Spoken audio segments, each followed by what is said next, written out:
आपण शरद पवारांना सोडलं नाही, अजित पवारांचं बारामतीत मोठं वक्तव्य। सगळे आमदार म्हणाले म्हणून महायुती सरकारमध्ये गेल्याचं स्पष्टीकरण।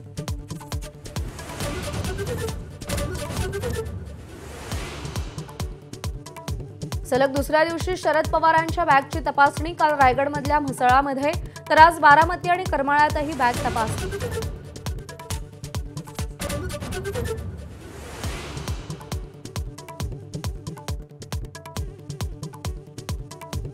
महाराष्ट्रातल्या 4 प्रचार सभा रद्द करून अमित शहा दिल्लीला परत। मणिपूरमधल्या अराजकतेमुळे सभा अचानक रद्द केल्याची सूत्रांची माहिती।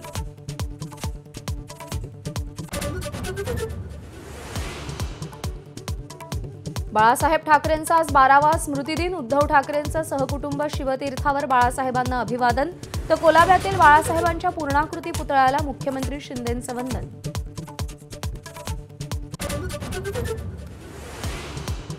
देवेंद्र फडणवीसांचा पत्नी अमृता फडणवीस यांच्यासोबत आपल्याच नागपूर दक्षिण पश्चिम मतदारसंघामध्ये प्रचार। अस्मितेचा विषय असतो तिथे तडजोड नाही। वोट जिहाद प्रकरणावरून फडणवीसांचा इशारा।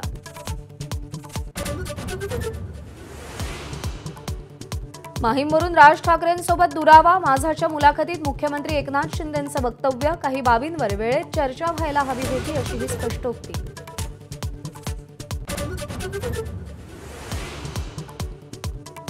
महायुतीत मुख्यमंत्री पदासाठी शर्यत नाही, आमची शर्यत विकासाची। एबीपी माझाच्या एक्सक्लुझिव्ह मुलाखतीत मुख्यमंत्री शिंदेंचा दावा। मुख्यमंत्री पदासाठी नेमका फॉर्म्युला ठरलेला नसल्याचंही स्पष्टीकरण।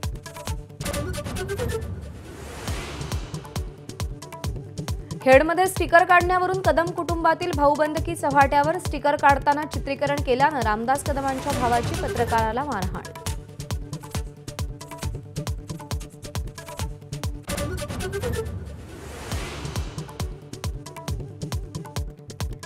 कापण्याची भाषा कराल तर आम्हीही तीच भाषा वापरू। दर्यापूरमधल्या गोंधळानंतर नवनीत राणांचं प्रत्युत्तर।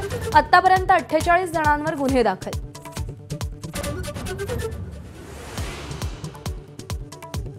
पुरस्कृत केलेल्या अपक्ष उमेदवारांना भाजप उमेदवाराला पाठिंबा दिल्यानं वंचितच्या कार्यकर्त्यांकडून तोंडाला काळं फासलं गेलं। बीडच्या केज मतदारसंघातली घटना।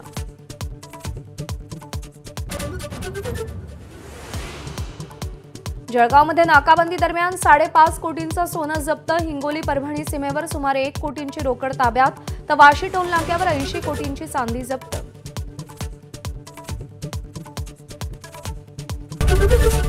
एबीपी माझा, उघडा डोळे बघा नीट।